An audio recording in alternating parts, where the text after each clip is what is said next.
आपने अपने जीवन में 3 नियमों का पालन कर लिया तो कोई बीमारी आपको स्पर्श ही नहीं करेगी। बीमारी हो और उसके बाद इलाज करें, उससे तो पहले हम ऐसा कोई उपाय करें जिससे बीमारी हो ही नहीं। अगर 3 नियमों का पालन किया, कोई बीमारी मेरे भाई बहन आपको छू भी नहीं पाएगी। और वो 3 नियम कौन से, ध्यान से सुनिए। सबसे पहले, सुबह उठ करके खाली पेट 8 बार छान करके गाय माता जी का घूंट भर गौमूत्र पिए। ध्यान देना है कि गौमूत्र खाली पेट लेना चाहिए और 8 बार सफेद धोए हुए सूती वस्त्र से छान कर, यानी किसी सूती कपड़ा लो बिल्कुल बारीक, उसको 8 तह कर लो। उसके बाद उस गौमूत्र को 8 बार छानो। 8 तह के कपड़े से 8 बार छानोगे तो वो 64 बार छन जाएगा। सुबह सुबह गौमूत्र लें। आप कहेंगे कि गौमूत्र से क्या हो जाएगा, तो मेरे भाई बहनों, आज कई सारे वैज्ञानिक शोधों से ये सिद्ध हो चुका है कि गौमूत्र हर बीमारी की रामबाण औषधि है। कुछ प्रमाण आपके सामने रख दूं ताकि आपके हृदय में किसी तरह का कोई संदेह, कोई शंका नहीं रह जाए।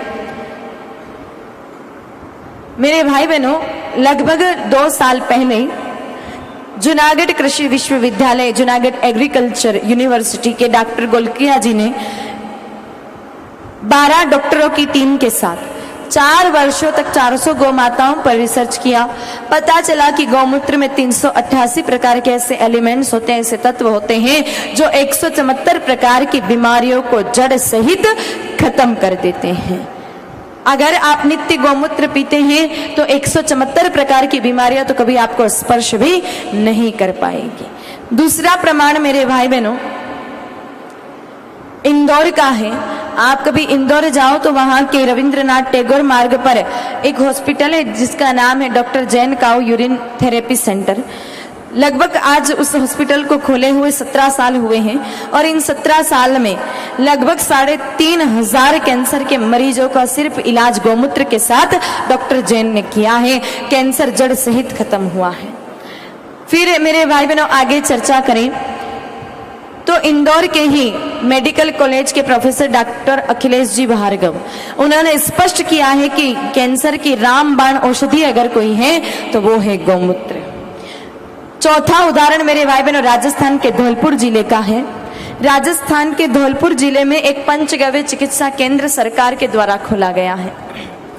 1 साल हुआ है अभी उस पंचगव्य चिकित्सा केंद्र को खोले हुए और उसका परिणाम इतना सकारात्मक नजर आया है कि अब सरकार ये विचार कर रही है कि राजस्थान के प्रत्येक जिले में एक पंचगव्य चिकित्सा केंद्र होना चाहिए ताकि लोग ठीक हो सके। तो मेरे भाई बहनों, गाय माता जी का गौमूत्र कमाल की वस्तु है। सुबह सुबह खाली पेट उठ करके 8 बार छान करके और गौमूत्र पीना चाहिए। ध्यान इतना रखना है कि जिन गाय माता जी का हम गौमूत्र पी रहे हैं वो ज्ञाबने अथवा गर्भवती ना हो और प्रसव के पश्चात 45 दिन गाय माता जी के ब्याने के बाद 45 दिन हो गए हो, ऐसी गाय माता जी का गौमूत्र पीना चाहिए। अब देखो मेरे भाई बहनों, गो उभयलिंगी शब्द है, मैंने आपको पहले ही बताया था। गो का मतलब गाय माता भी होता है और गो का मतलब बैल भगवान, नंदी भगवान भी होते हैं। गो उभयलिंगी शब्द है।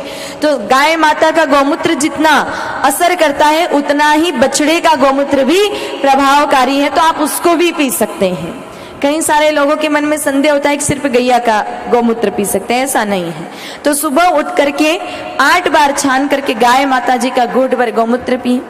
दिन में भोजन के समय 1 कटोरी गाय माता जी का दही अथवा 1 गिलास छाछ पी ले।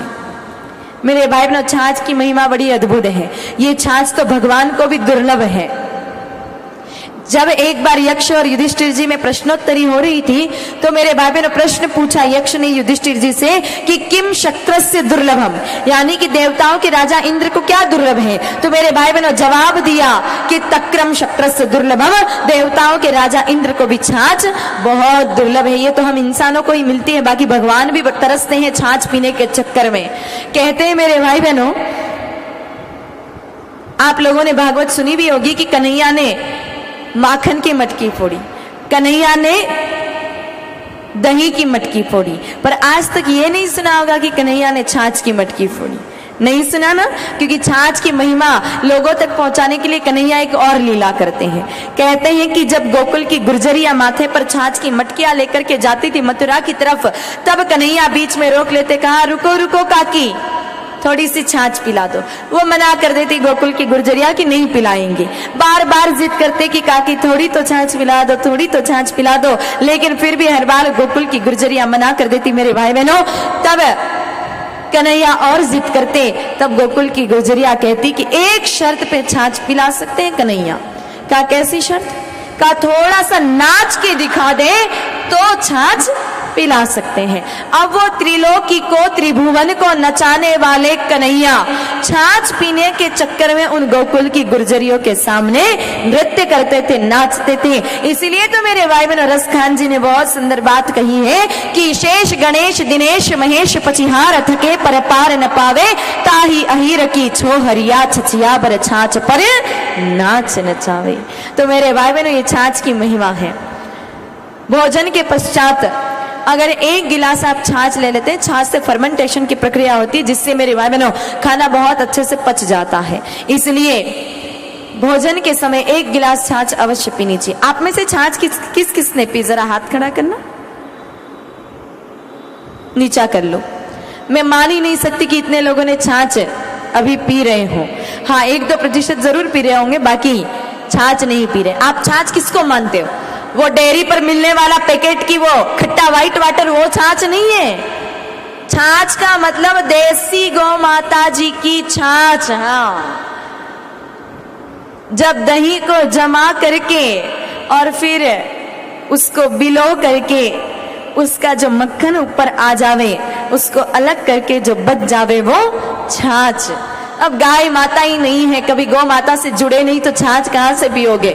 जब भी छाछ पीने का मन में आया, डेयरी पर गए, 10 रुपए दिए और थैली लेकर के आ गए और फिर विचार किए कि छाछ पिए। ये छाछ नहीं है।